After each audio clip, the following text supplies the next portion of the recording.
Most teenagers start off with marijuana. Then they decide to see if heroin has any kick. It does.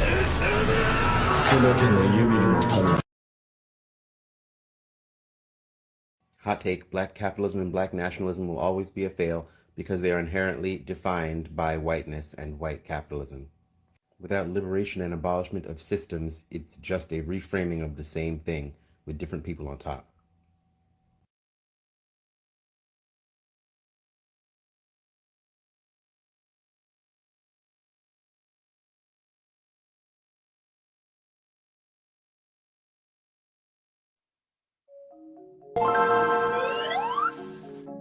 Without new visions, we don't know what to build, only what to knock down. We not only end up confused, rudderless, and cynical, but we forget that making a revolution is not a series of clever maneuvers and tactics, but a process that can and must transform us. Wow!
Shout out to the Cassandras, who refused to pander and told the candid answers the best that they can about Pandora's cancers.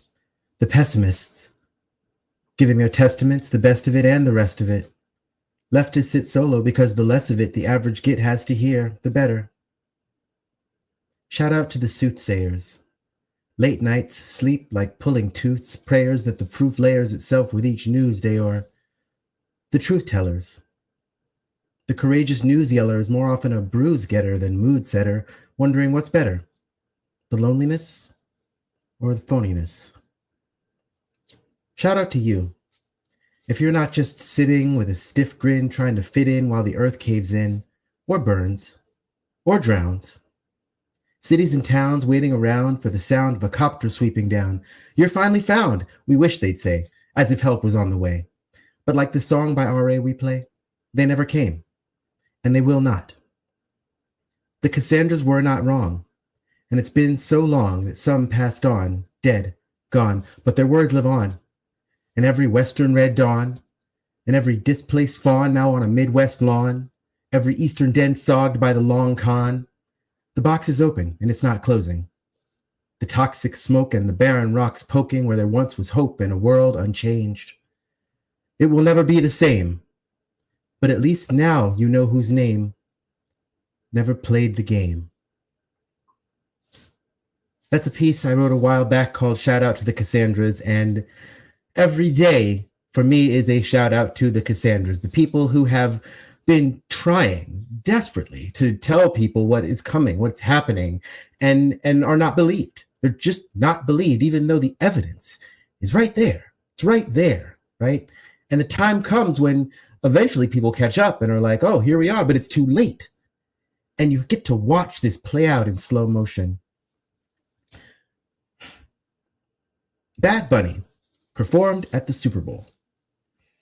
And as always, there is the back and forth about like, oh, well, it was great. I was so moved by it. And yeah, of course you were moved by it. That's the fucking point. That's how they get you.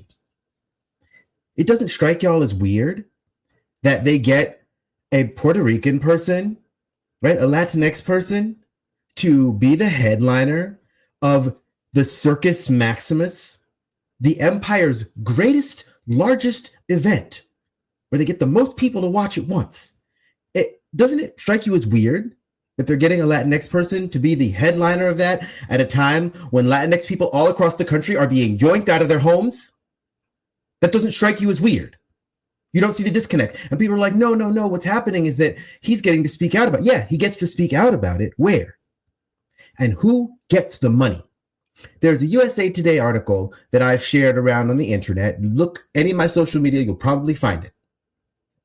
And it shows that, and I don't remember exactly, so don't exactly quote me, but it's basically this. That, like, if NFL owners gave $24 million, let's say, last year, 22 of that went to Republican causes. And I know, we all know here, I don't got to tell you, right, that, which side you support in terms of like the two parties says that much about your feelings about empire, but it's important. It's important because to support the current Republican Party as it stands says something, right? Two things can be true at once. Yes, the Democrats are fucked up and complicit, 1,000%. Yes, they are part of the empire. However, right, the Democrats are the ones sitting on the fire extinguishers. The Republicans are the ones with the flamethrowers. And there is a difference, right? Yes, they're both bad. Yes, they are both the problem, unequivocally, obviously. But the ones with the flamethrowers, you don't give them more gasoline.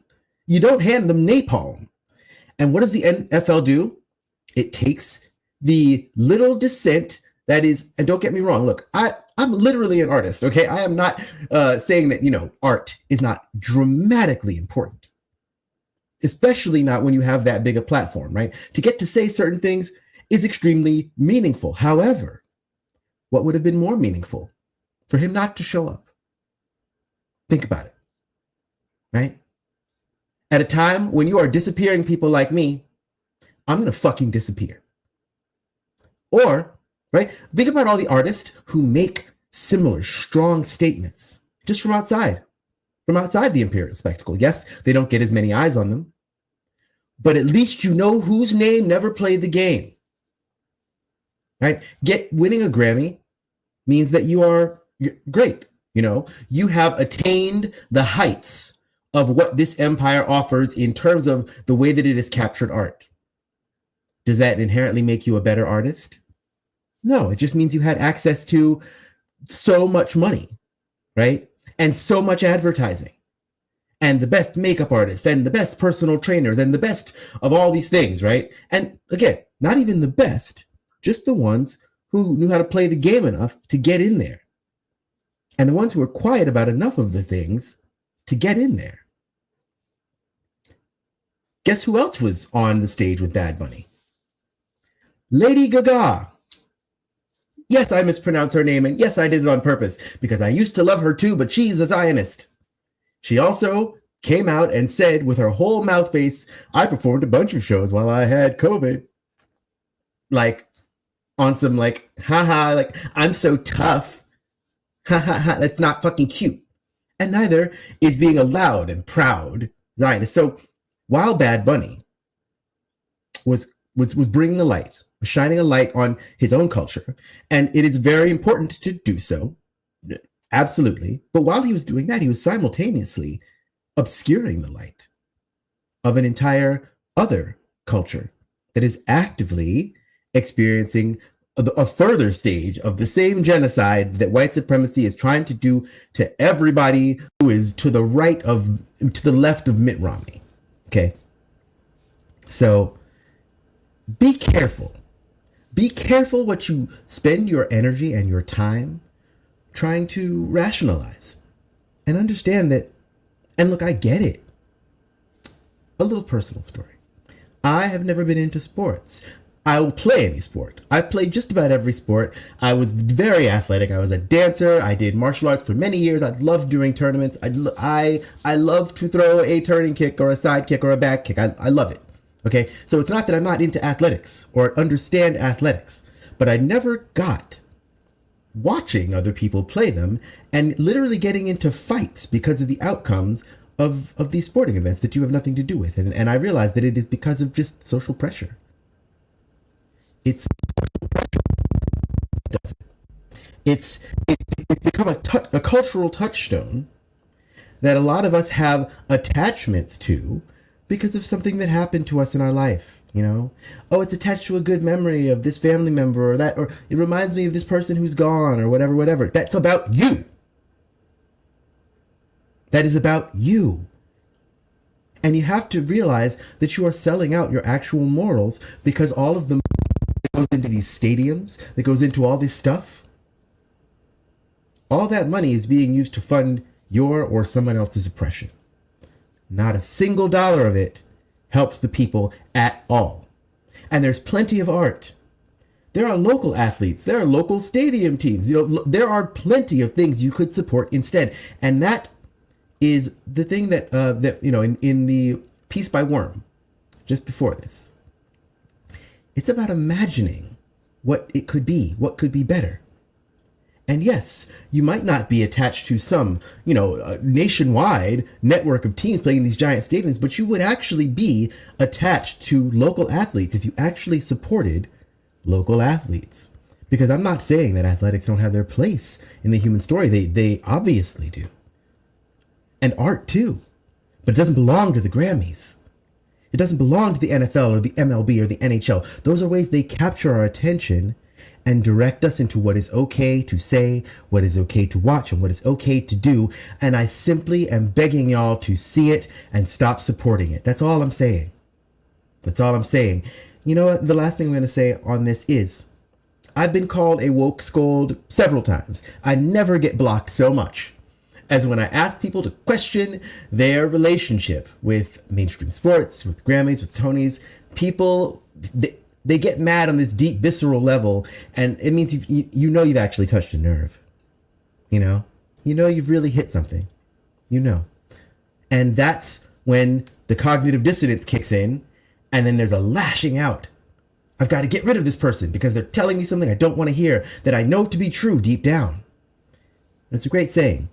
It's not the things that we believe that we fight hardest about. It's the things that we don't actually believe deep down. Think about the things that when you get into a fight with someone, right? Like a physical fight or just when it's completely unproductive. It's because there is some doubt. It's because there's something that is nagging at you. Something that you really believe through and through. You will fight for it in the way that you live. in the things that you do. But like, unless we're talking about standing toe to toe with the frozen water boys and the way that we need to fight them, you won't just get into like a fight about it. Like, it won't be unproductive because there's something backing it. You have your, you put your whole pussy into some stuff, and you won't get into an idle fight about something, right? Sports. If you think about the number of riots, right?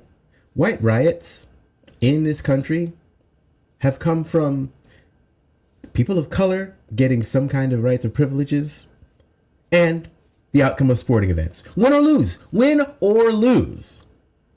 Win or lose. Think about it.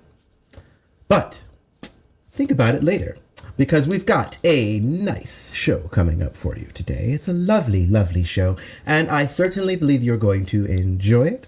We're going to bring you the usual surprises, and of course, we have got next the Astrological Weather Report with our very own Alice Pope of Alice Pope Astrology. Mistrix, take us there.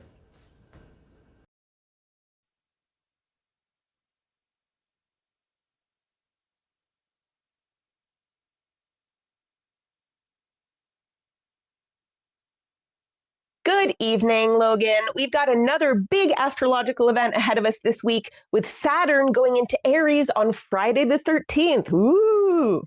Other than that, it's not the wildest week I've seen in the stars, though as I shared in the last forecast, we do have plenty of tumultuous astrology to look forward to in the last couple weeks of February. So remember, folks, try to catch your breath now and get your ducks in a row if you can, while you can, before shit hits the fan, okay? So we're starting off the week today on Monday, February 9th, with the moon moving from Scorpio into adventurous, optimistic Sagittarius late tonight, or actually early tomorrow morning, if you're not here with me on the west coast of the US. Then early tomorrow, Tuesday, February 10th, the main event is a sentimental one with the planet Venus moving into the zodiac sign of Pisces. Now, in traditional astrology, Venus is considered exalted in Pisces. This isn't the home sign that it rules, but Venus is said to do well here in the sign of the Fishes. Because Venus is the relational planet, and now it's entering the sign of boundless empathy and compassion, collective emotions, dreams, creative visions, and intuitive spiritual connection. So the next month or so of having Venus in Pisces is a great time to make art or create something. It's a great time to devote to your spiritual practice. It's a great time to act from a place of empathy and compassion for others. And it's a great time to explore your more emotional side and your relationships with other people, romantic or otherwise. The pitfalls to watch out for here, though, are Piscean illusions and delusions in Venusian areas like relationships and finances, for example. So the key here is to dream and connect with intention rather than falling into the trap of escapism and avoidance. Because you see, Venus wants to be balanced and comfortable and pleasant, and Pisces has this tendency to get overwhelmed and want to numb out and dissociate. So you might see where that could potentially go wrong. It's also very important to set and hold kind but firm boundaries in these areas during this Piscean time. Because remember, Mercury is also in Pisces, the sun is following along next week, and there's just a lot of Piscean energy on the horizon right now. Moving on here to Wednesday, February 11th, this day brings us another tender transit with the sun at 23 degrees of Aquarius forming a sextile to Chiron at 23 degrees of Aries. As usual, with Chiron the wounded healer, Wednesday evening may have us feeling a little more sensitive than usual, but a stimulating sextile here brings us the opportunity to engage in some healing. Now that might look like energy work or embodiment practices. That might look like connecting with that solar courage to shine your light and share your gifts with the world. That might look like healing around your self-image, your identity, and who you truly, authentically are. So this transit is a lovely little opportunity for some deprogramming and deconditioning here amidst the revolutionary time that is Aquarius season. Then on Thursday, February 12th, the moon moves into mature, hardworking Capricorn. And then we have Friday, February 13th, which is one of those days that astrologers have been looking forward to for a while, because the planet Saturn is crossing that cusp from Pisces into Aries, completing a 29-year lap around the zodiac. Woohoo! So this is a rebirth. It's a new beginning for Saturn. And as I've shared, this is made even more significant by the fact that Neptune did this exact same thing a couple weeks ago. And now we're building toward that very important Saturn-Neptune conjunction happening here at 0 degrees of Aries next week. And just an FYI for you, this isn't actually the first time that this has happened in recent memory, because Saturn did dip its toes into Aries last spring. Oh my goodness, I remember how much energy I suddenly had access to when Saturn went into Aries, but then it retrograded and went back into Pisces again. So right now, we're kind of feeling that fatigue of Saturn being at the very fishtail end of Pisces, at the very end of its long journey around the zodiac. But Friday is significant because at that point, Saturn will solidly be in Aries for the next 2 years and 2 months approximately. Now, Saturn is the planet of time, aging, maturity, and integrity. It's the wise elder archetype. This is the planet of boundaries, limits, and restrictions. It's the planet of responsibility and accountability, of structure, legacy, and tradition. This is the part of you that has a mission, that wants to contribute something to the community and to the collective. This is the planet of focus and self-discipline and hard work that allows us to do difficult and challenging things. Saturn is the planet of reality, okay? And if you want to do a deeper dive on lovely Saturn, go check out the Focused on Infinity podcast episode that Logan and I did about this planet back in March of last year. So now Saturn is entering Aries, the sign of the warrior, the sign of bravery, will, and determination, of freedom and independence, of conflict and war, among other things. This transit is about focused courage. It's about strategic action. It's about rising to the challenges of reality that are all around us at this point. This is about being at a crossroads, needing to make decisions, to lead, to take risks, to be present in the here and now. This means that it's really time to commit to action, to acting on our values, to building the world that we want to live in and the legacy that we want to leave behind, a reality where we can all survive and thrive. It's time to face the consequences that have been preventing us from taking action, from fighting for what we believe in, and also to face the consequences that will inevitably happen if we don't fight that good fight, right? Now, I also want to take a brief moment here to speak about Saturn returns, which y'all may be familiar with. These Saturn cycles are famous portals of maturation for us as individual people. They're times when we transition between phases of our lives, occurring at approximately ages 30, 60, and 90, which are big birthdays, right? So if you have your natal Saturn in Pisces, congratulations, your Saturn return is now officially over.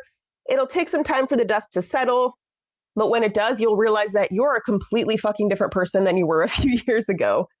And now you can take stock of what has cleared out of your life and what or who has had the longevity to stay in it through your Saturn return.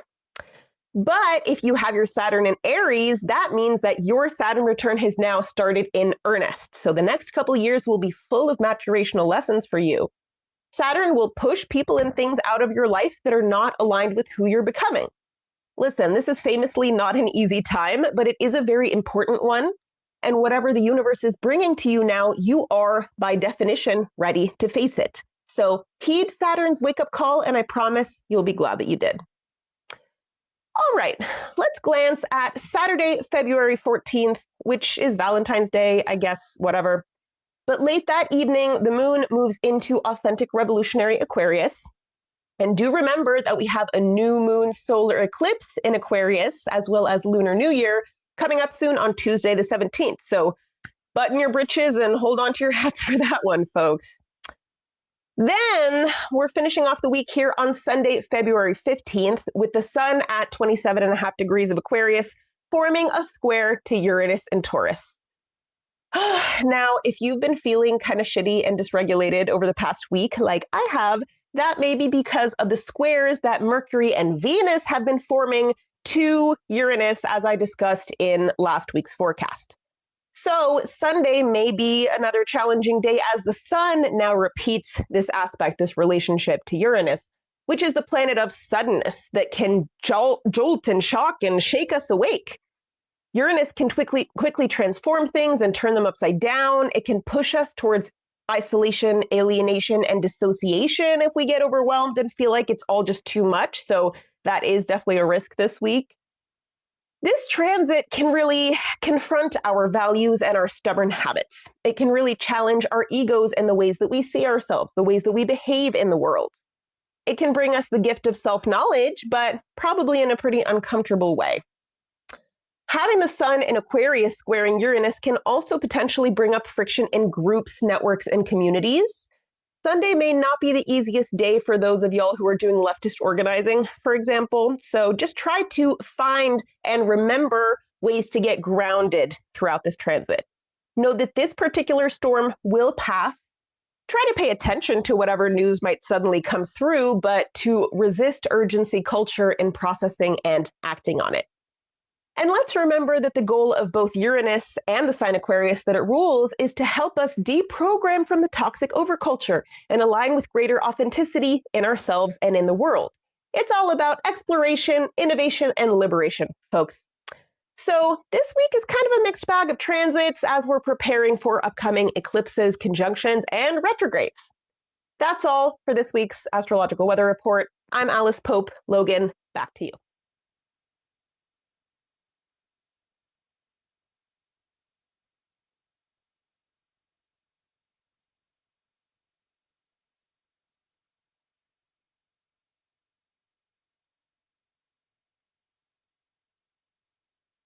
Been kidnapped. 2 hours later, your kidnapper returns you because you don't stop. Look, I'm not saying the sun sign's not important, like obviously important, right? Like the sun's the center of the solar system, right? So it's obviously really important to the solar system, but like what I'm trying to say is the rising sign is much more important to each individual chart, right? Because like that's the one that determines where the rest of the chart falls, right? So like that's the one that's more important to like the individual chart, right? So like, and of course it's just like the sun, since it's the middle of the solar system, to like convince everybody that it's the most important part, right? It's kind of like Leo's, like I hope you're not a Leo, but anyway, yeah. But like the rising sign, that's really where you should look for like the the individual person stuff, and like that's where really you should go if you want to know more about the individual, right? And then of course, but everything in the chart is super important. Like we can't like disregard the Mercury or any other position. Wait, hold. All right.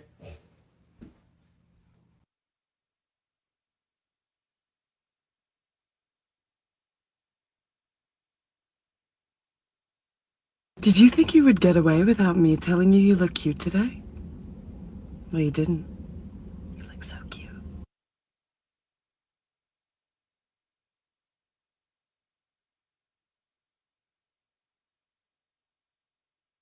Life begins at conception. Oh, well, that makes you a trans man, right? Because all human fetuses start as female. You ever heard of the genital tubercle? We have that little seam on your giblets, my friend?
Well, for our Tales from the Grendelverse this week, I thought I would share with you some exploits from my band days. That has to be over 10 years ago at this point. I have been playing in bands probably since my second year of high school. And music has been a part of my life literally since I was like 4 years old. I think my first performance was, I had to be like 4 years old. I wrote that song. It's called Venice is Going Down.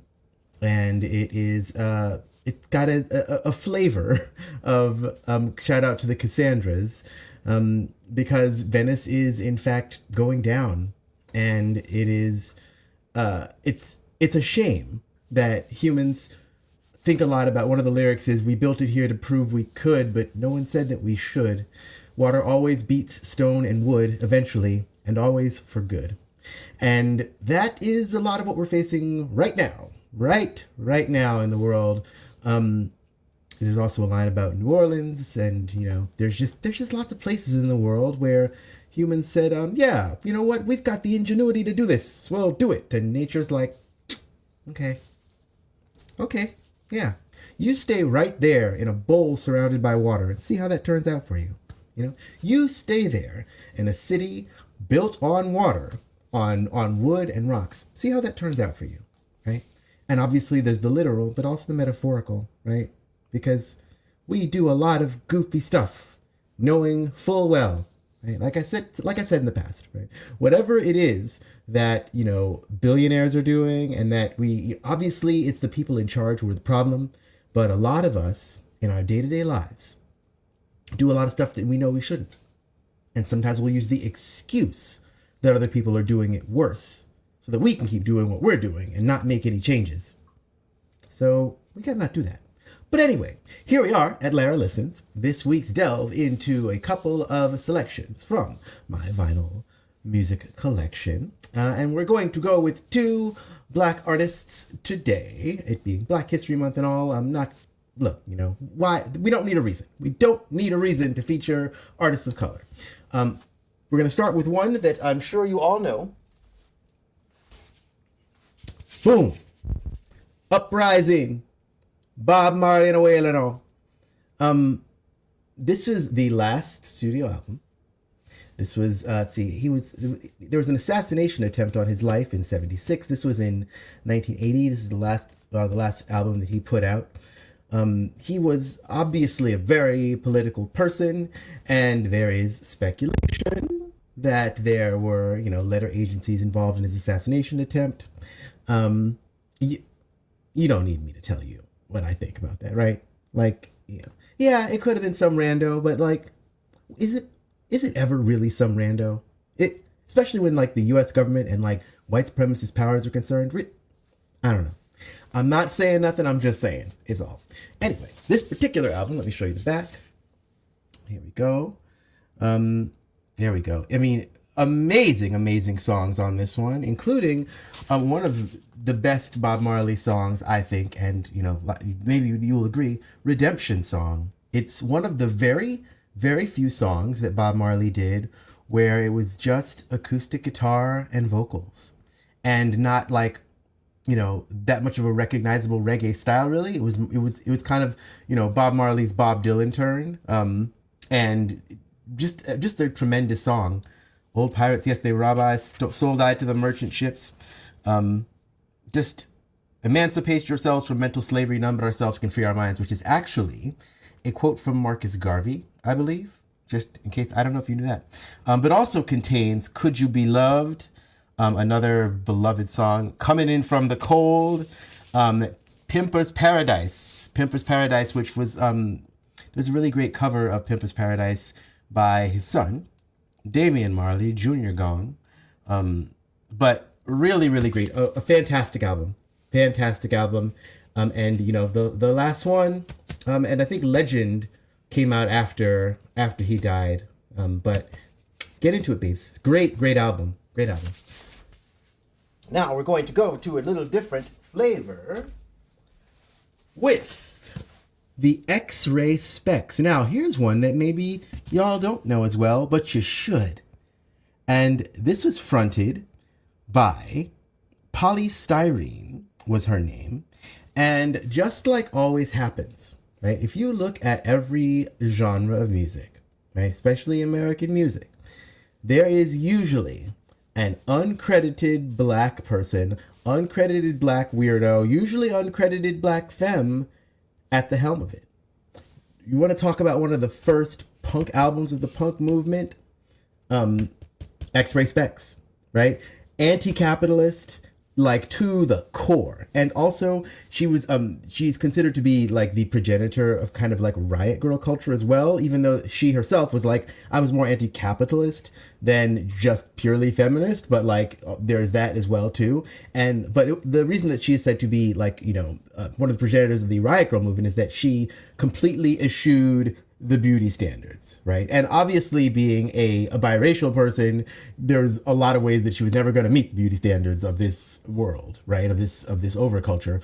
But also like, wore braces, and she said something to the effect of like, if they start trying to make me a sex symbol, I'm going to shave my head and do something wild. A wild person with a very, very distinctive voice. Here's the back. And this is, obviously they just did these with practical effects. They did not have any computer editing back then.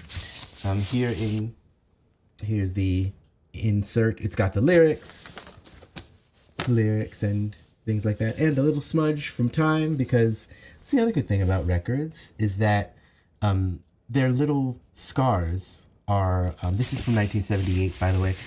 Their little scars become just part of like the record of your life as well.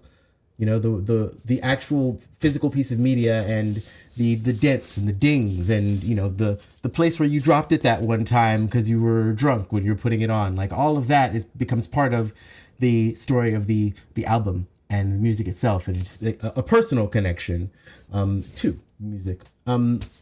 Actually, I wanted to read you a couple of her lyrics because she talked about, she had a song called Genetic Engineering. Genetic engineering could create the perfect race, could create an unknown life force that could us exterminate. Introducing worker clone as our subordinated slave. His expertise proficiency will surely dig our grave. Ahead of her time, of course, in talking about, the rise of certain, that song could have been written about AI. You know what I mean?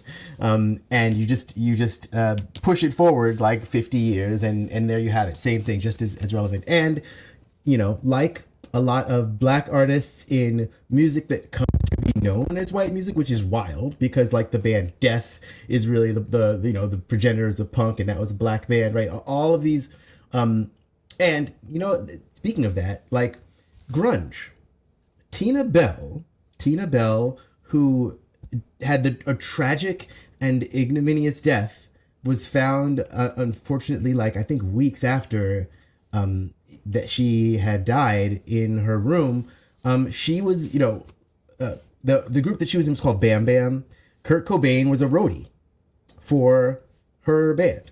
She was also a biracial person, but like a black woman. When it comes down to it, most biracial people, once you are racialized to a certain point, you're just a black person, and I don't see any point in making that much of a distinction, except for some conversations that happen within the group. But those are in group. That's not for y'all.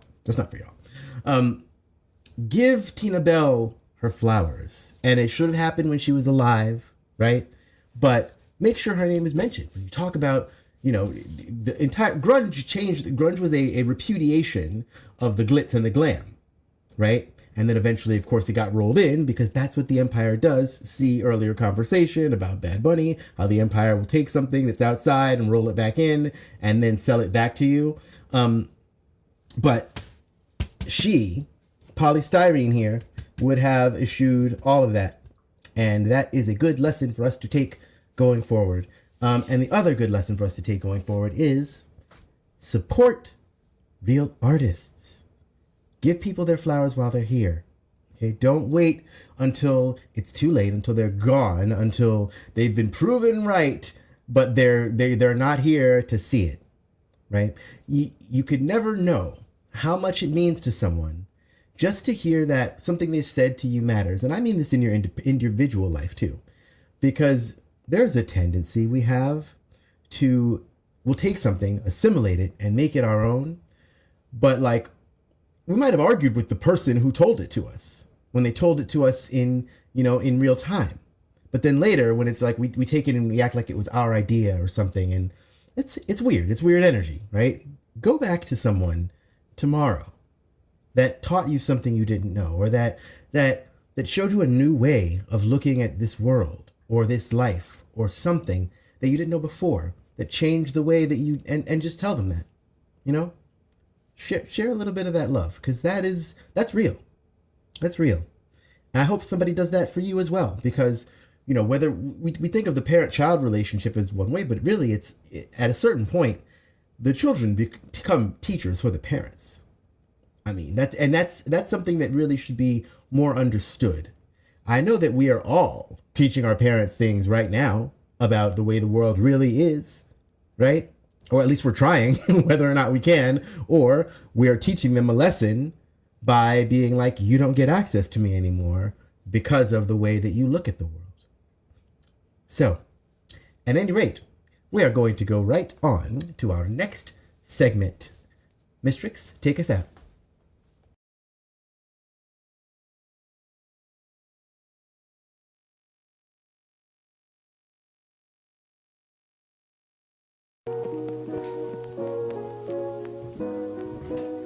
Oh, well, don't you look comfortable?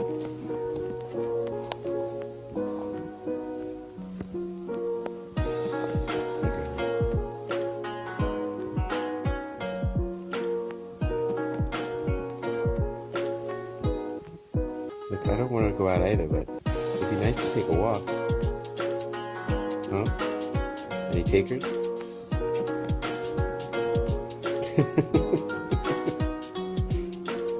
Alright, come on, Betty.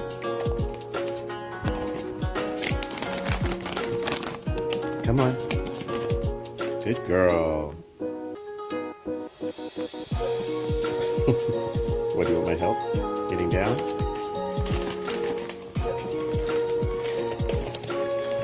Alright, I got you. Have fun. Good girl.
Please rise for our national anthem.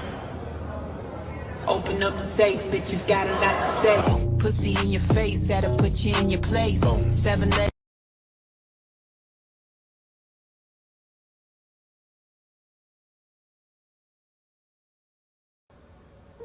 I think in this period right now, currently in February 2026, obviously we're being bombarded with a lot of truths that are, shocking to some, not so shocking to others. But A lot more people are getting angry about how the truth has been hidden from us, and I just wish they would consider that this is another lie that was told, this is another thing that was weaponized against us all, because a weaker population is easier to control, and a weaker population is going to have a harder time fighting back, and a weaker population is going to come into a lot more roadblocks when it comes to organizing against a threat. I saw it last year in the summer when things were really accelerating here, and I saw a lot of really incredible people mobilized to do mutual aid, to do grocery deliveries, and I would see these groups be decimated by the very thing that we were told was over, as far as like, you know, taken out for a day, taken out for a week. This is going to impact how effectively we can organize, and I just wish that people would consider that this was one of the lies too, okay? Look at some of the science if you haven't looked at it in the past 3 or 4 or 5 years, okay? Please do yourself a favor and do everyone else a favor and just look into it. Propaganda, none of us are immune to it, but once we know better and once we can face that and sit with it and actually look into it and understand why that propaganda was put in place, I think it's our only shot forward, because we're not going to be able to do this if we're all taken out by it. If you only have 1 day a week that you can commit to mutual aid, or even if you only have a few hours a week, this is going to impact that. We can't do the work if we are all disabled or taken out by this.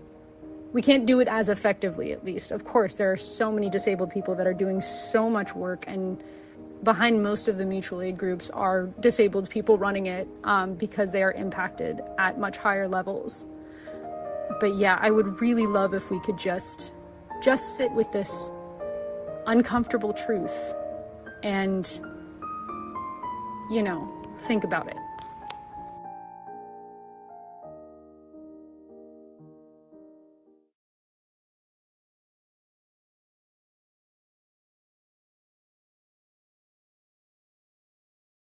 I know today, I know you belong to somebody new, but tonight you belong to me.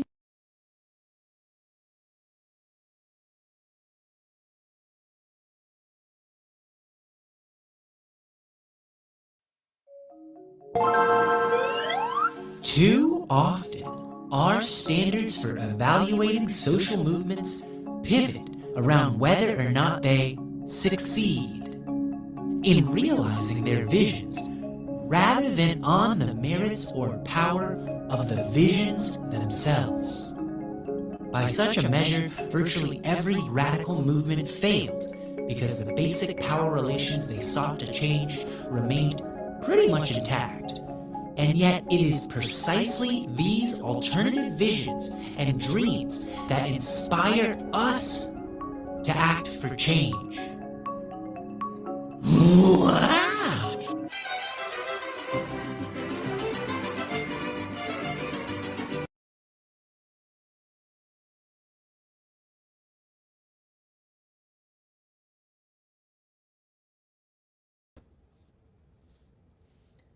And that, my friends, my comrades, my darlings, my cohort, my strange little family, brings us to the end of the 10th installment of the Focused on Infinity Hour, more or less.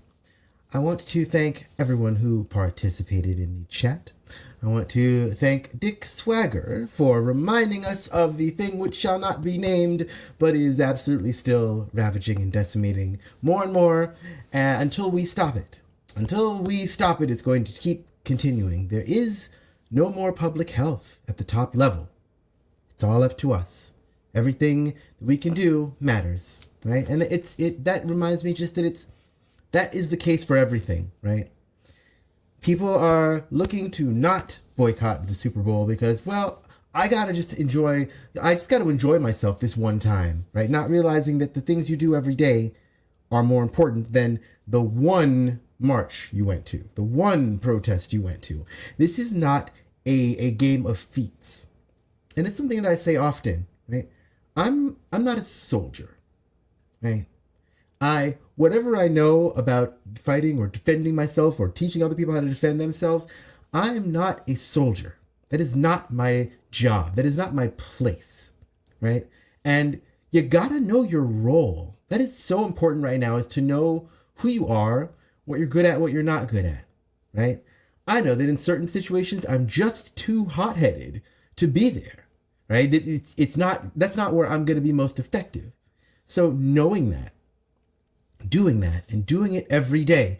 And don't listen to people who are like, you've got to do this exact thing in this exact way, because guess what? It's going to take all of us pulling at this thing from every angle to bring it down, and doing it every day. Don't look for feats, because for some of us, just being alive and keeping going is a feat, right? But like, don't look for the one big thing, because that's not ever going to be it. And when we do get to that one big thing, if that happens, if there is ever a moment where we literally all are called out onto the street to do X, Y, or Z thing, the only reason that's going to happen is because of the work every single day, at every single moment, of a whole bunch of people, all the time, right? And another reminder before I continue is get connected with folks, you know? Discord just announced some fuckery that, listen, don't panic, folks. Don't panic, okay? Because there are many ways to be in touch with people, and maybe it'll take a little change, you know? Maybe we won't have access to all the great emojis that we have accumulated, right? And maybe we'll have to learn a new UI. Oh no, that's not the point, right? Our connection is the magic. Who we are is the magic. How we show up in this moment is the magic. We will use whatever tools we have at our disposal. We'll connect however we can. We're not going to lose. One of the things I said to the House of Infinity, I've said it actually a lot of times, we have redundancy to remind ourselves that every place we connect is the same connection. No single app or site is the connection, right? Instagram is not separate from YouTube, is not separate from Discord, is not separate from Signal. It's all the same thing. It's all us. And that's the magic. The magic is understanding that it's us. It's the we of it all that makes everything work, and that's going to make everything continue to work. That's going to get us to a place where we have a future that we can believe in, or we go down fucking swinging, metaphorically and literally. Okay. So continue to make those connections, right? Make them in every place you can. Get on Upscrolled. Highly recommend Upscrolled, because yes, it is social media, but it is actually one that was started with an ethos, right? And the ethos was, of course, to not censor the lives and the justice for Palestinian people, which is dramatically important because, hello, there's a great book, I forget which book it is, but it says the Middle East is kind of like the crotch of the world, right? The Fertile Crescent, where supposedly the first societies came from, like where a lot of the most inflamed tensions are, where there's lots of resources that everyone wants, right? That like, and everything that happens there, of course, matters everywhere else, reverberates everywhere else, right? Even down to the literal, and please tell people this, ICE literally trains sometimes with the IOF. It is not a separate issue, right?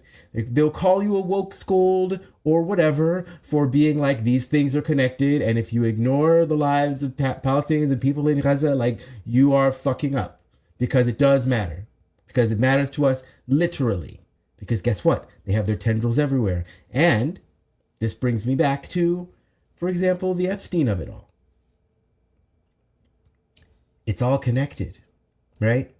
Because the horrors that they were doing was really just a backdrop against which they were planning the control of the world.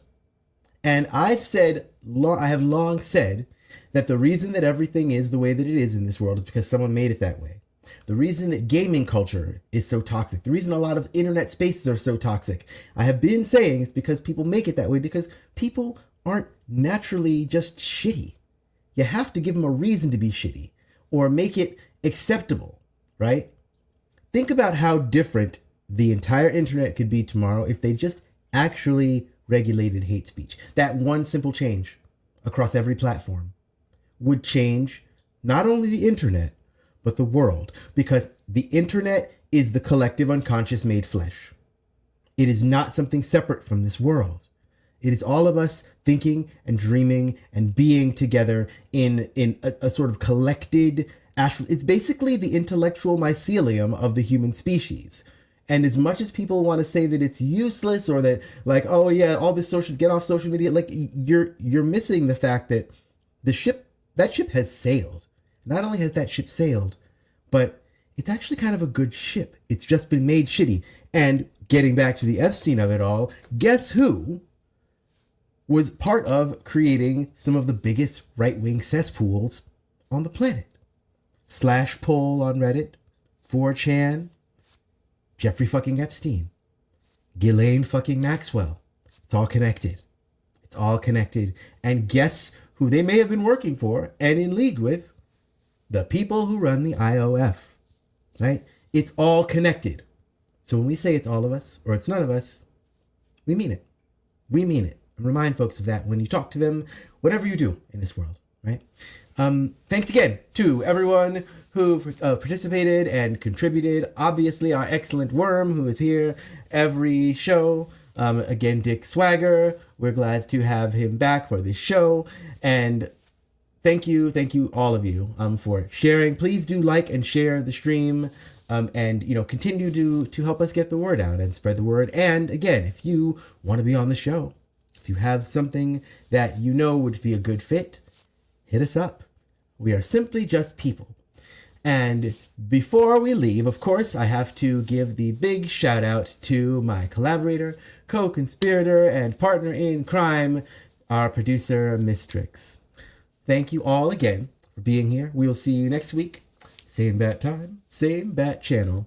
Mistrix, let's go.